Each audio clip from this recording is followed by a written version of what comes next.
بسم اللہ الرحمن الرحیم. معزز سامعین، السلام علیکم ورحمۃ اللہ وبرکاتہ.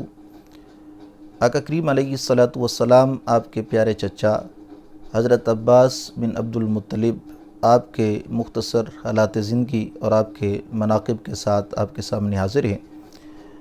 حضرت عباس بن عبد المطلب رسول اللہ صلی اللہ علیہ وسلم آپ کے چچا ہیں اور آپ کو رب تعالیٰ نے ایمان کا شرف بھی عطا فرمایا ہے.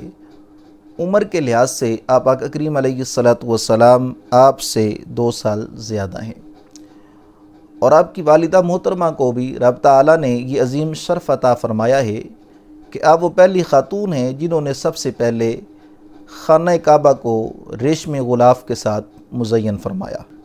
اور اس کا واقعہ یوں ہے کہ حضرت عباس رضی اللہ تعالیٰ عنہ آپ ایک مرتبہ گم ہو گئے تو آپ کی والدہ محترمہ نے یہ نظر مانی، اگر میرا بیٹا وہ مل جائے تو میں خانہ کعبہ کو غلاف پہناؤں گی.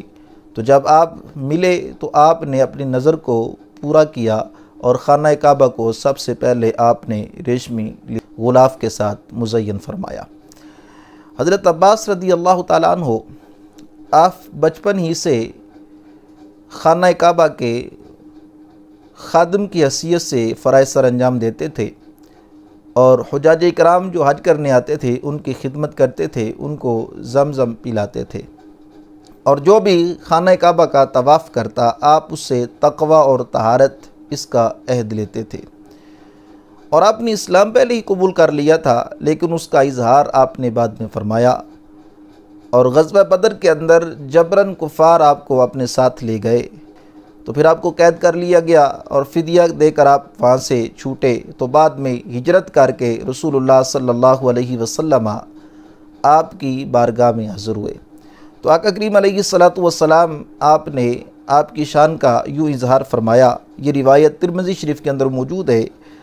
حضرت ابن عباس رضی اللہ تعالی عنہما آپ بیان فرماتے ہیں کہ رسول اللہ صلی اللہ علیہ وسلم آپ نے ارشاد فرمایا العباس منی وانا منہ، جس کا مفہوم یوں ہے کہ آپ بیان فرماتے ہیں کہ اے میری امتیوں سنو، عباس مجھ سے ہیں اور میں ان سے ہوں. اور اسی طرح آقا کریم علیہ الصلاۃ والسلام آپ نے ایک اور مقام پر حضرت عباس رضی اللہ تعالی عنہ آپ کی شان کا یوں اظہار فرمایا.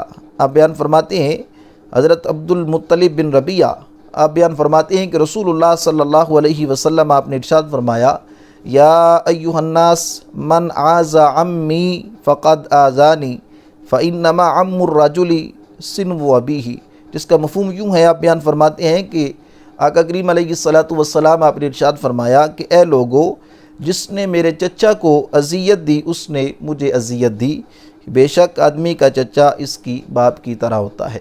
تو اس سے معلوم ہوا کہ آپ کو رب تعالیٰ نے کس قدر مقام و مرتبہ عطا فرمایا اور رسول اللہ صلی اللہ علیہ وسلم آپ اس کا اظہار فرما رہے ہیں. تو آقا کریم علیہ الصلاۃ والسلام آپ کے پیارے چچا آپ نے 88 سال کی عمر پائی اور آپ 12 رجب جمعہ کے دن 32 ہجری کو آپ کا وصال ہوا اور جنت البقیع کے اندر آپ کو دفن کیا گیا.